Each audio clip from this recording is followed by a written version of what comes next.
There is a moment in Avengers Infinity War where Tony Stark just stares off into empty space and heavily sighing after hearing something that has left him in a stupor, lost for words and pondering about the meaning of life itself. That's what I was like watching this movie. I'm not even gonna waste everybody's time by regurgitating the same pedantic dribble ad nauseum about Marvel's decline from Phase 4 to now, so let's just get straight to the point with this. I never thought that in my wildest dreams that it would get to this point in my life where watching a Marvel movie, especially one from the Marvel Cinematic Universe, would feel so much like a tedious homework assignment. And Ant-Man and the Wasp: Quantumania made that possible. You know what? It's actually a disservice to homework, because with homework, you actually come away feeling smarter and it would lead you eventually holding a degree in your hand. Quantumania leaves you with a soulless, melancholic emptiness that makes you wish for the good old days while wondering how this embarrassment of a third film in the Ant-Man saga ever made it to the big screen. And this is coming from someone who liked Paul Rudd as Ant-Man or Scott Lang, his suitable debut of a first movie, and oh, okay, the second one was rubbish, but at least that movie doesn't go to the extremes that Quantumania does, as it throws crap on the screen for all the masses and shills to chew on, while they pass it off as a fun, dumb mess, and that critics can't be trusted. Well, I'm here in present to give you the honest reality that Ant-Man and the Wasp: Quantumania is not only a waste of $200 million, but it is a waste of its resources and all of its audience's time. And with that being said, allow me to retort. Quantumania takes place somewhere in the MCU timeline. We don't know what year precisely because the previous writers haven't been really doing a good job at navigating at where we are in the timeline in Phase 4. Even the director himself has no idea where this movie's taking place. Scott Lang is living his life, signing and selling his book about his life from cat burglar to Avenger, having a solid relationship with Hope, and bailing his daughter Cassie out of jail for her activist shenanigans. But you know what? Never mind her disobedience and misdeeds, because it actually turns out that she, behind everybody's back, created this device that basically maps out the entirety of the quantum realm, and I've completely given up at this point. Something goes wrong with the mechanism, they all get sucked into the quantum realm, so they have to figure out a way to get back into Earth while also having to deal with the nefarious likes of Kang the Conqueror, who has plans of his own to, guess what, rule the multiverse! Seriously, like, how many times are the stakes gonna evolve the multiverse again? So, let's start with the positives.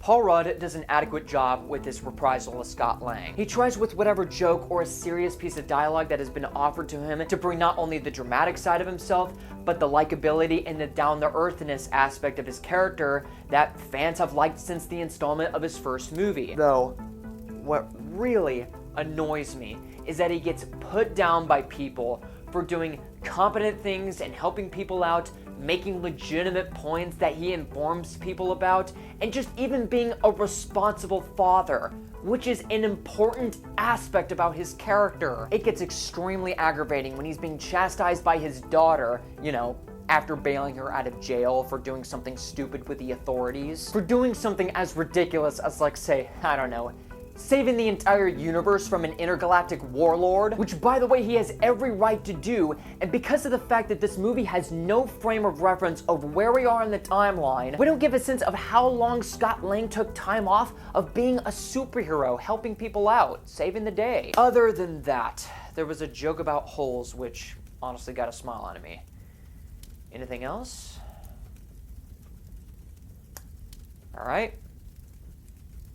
Here we go. Jumping back into the acting in this, it's been such a while since I've seen actors in the MCU look so disinterested and tuned out in the film that they're in.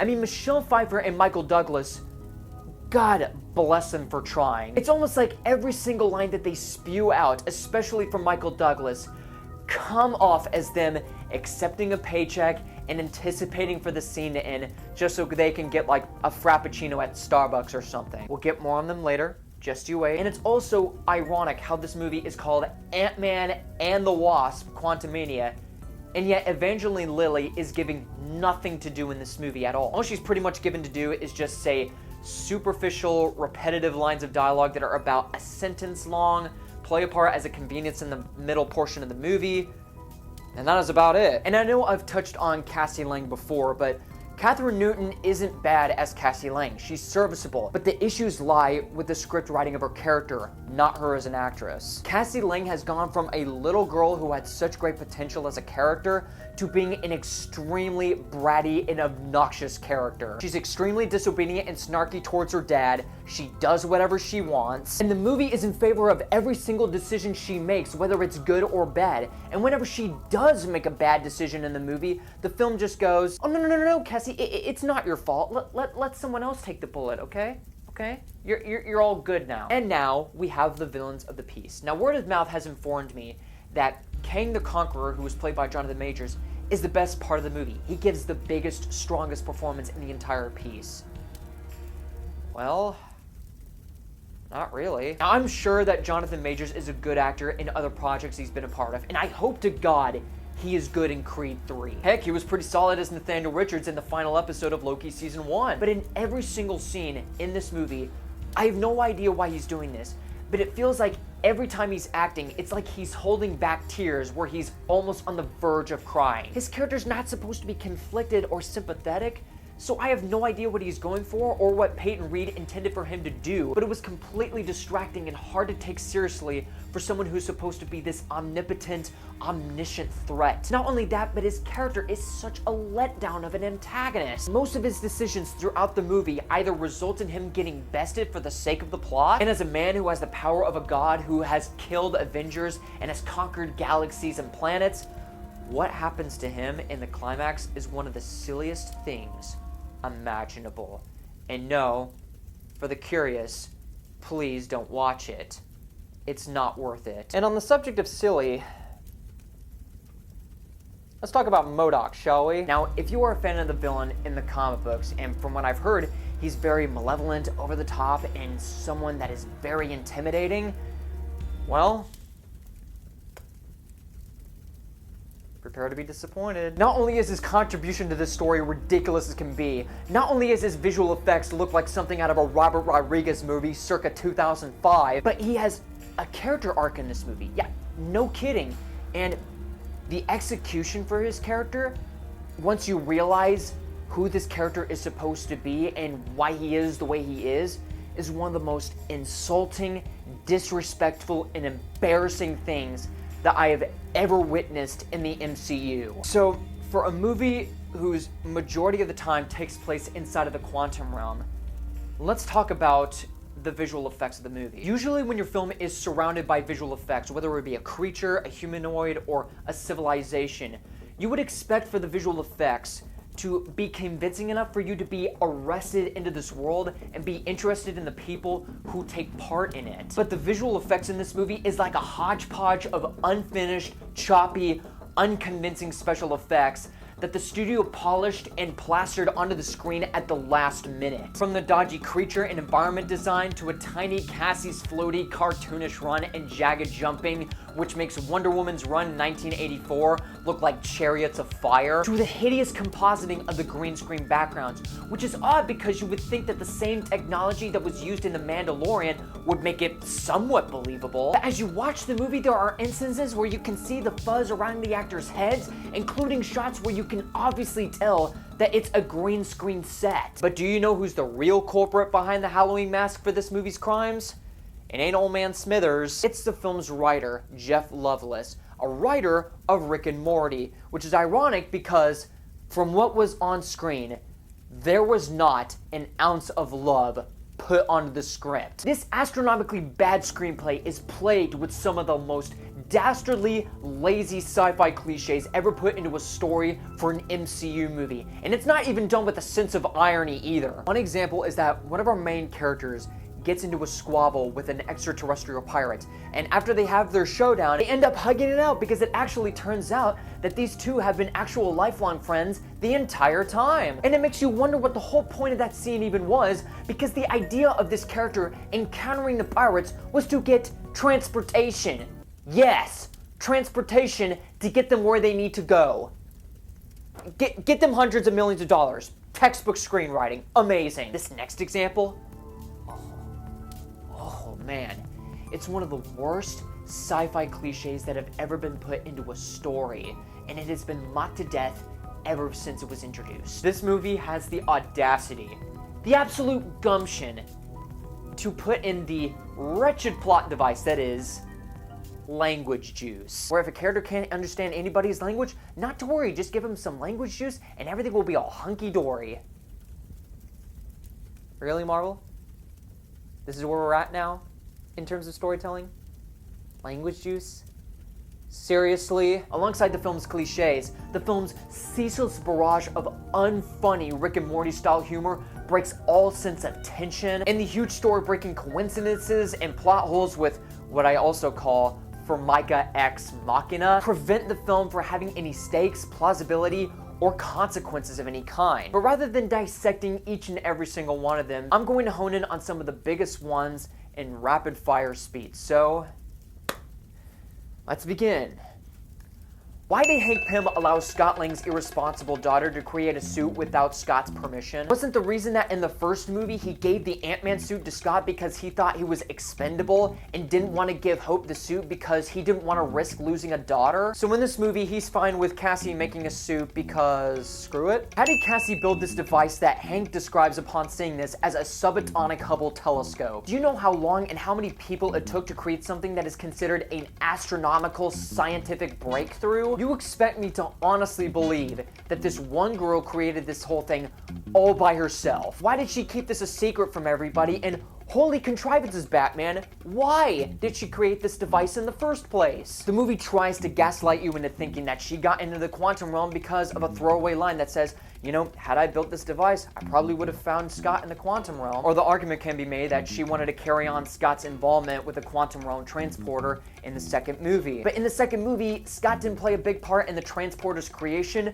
nor the quantum realm research at all. In fact, in Avengers Endgame, Cassie actually thought that he died during the snap. And what was her goal, even if that wasn't her intention? Because she feels like it? I understand that the intention of creating this world was to establish a Star Wars aesthetic to the quantum realm. Not just in world building, because there is a B-plot that involves a rebellion trying to go against the Kang Empire that you don't care about. How do human beings, aliens, how does even water exist in some place that is extremely subatomic that last time we saw it was a fathomless void of nothingness and abstract imagery where time and space are completely irrelevant? Why did Janet, after being evacuated, not tell anybody that there's a microscopic tyrant in the quantum realm that's gonna take over the world eventually? Why was King exiled for his reprehensible actions and not executed? I'm sure there's missing a bunch that I haven't even talked about in this review, but you know what? Those are just nitpicks. It doesn't matter. Who cares? It's just a fun, dumb mess. Don't trust the critics. Marvel doesn't make anything bad. To finish off, here was an analogy that I and a friend of mine have came up with. Making a movie, let alone a superhero movie, is like climbing Mount Everest. Climbing Mount Everest is something that is nigh impossible to do because of the overpowering sub-zero temperature and altitude. But through rigorous training, efficient and dedicated preparedness, and having the knowledge of what it takes to survive, you can make that impossibility into a reality. That's what any good filmmaker does. That's what Phase 1 and movies like Guardians of the Galaxy, Infinity War, and Captain America Civil War did. They've achieved the impossible. They've established so much to create good character arcs, believable world building, and consequences, and through all of that managed to bring forth some of Earth's most mightiest heroes to the big screen. Ant-Man and the Wasp: Quantumania is like a bunch of overconfident, unprepared amateurs who believe in themselves that they have what it takes to take on the elements and don't take anything seriously. And by the time they reached a quarter of the way to the summit, they all froze and succumbed to hypothermia. It's a bastardization of Marvel's previous glories that fails to do even the basics of filmmaking and storytelling right. It's been so long since I have ever seen an MCU movie that felt more made by committee and had such utter contempt for its audience and those who truly care about Marvel's stories and its legacy. But ironically, like the climb to Everest, Quantumania has achieved the impossible. The impossibility of being the worst MCU movie ever made. You ever heard the saying, if ants had nuclear weapons, they'd probably end the world in a week? If Marvel keeps hiring these writers, who knows how early they'll kill the MCU. My name is Luke Nukem, and you know how the saying goes.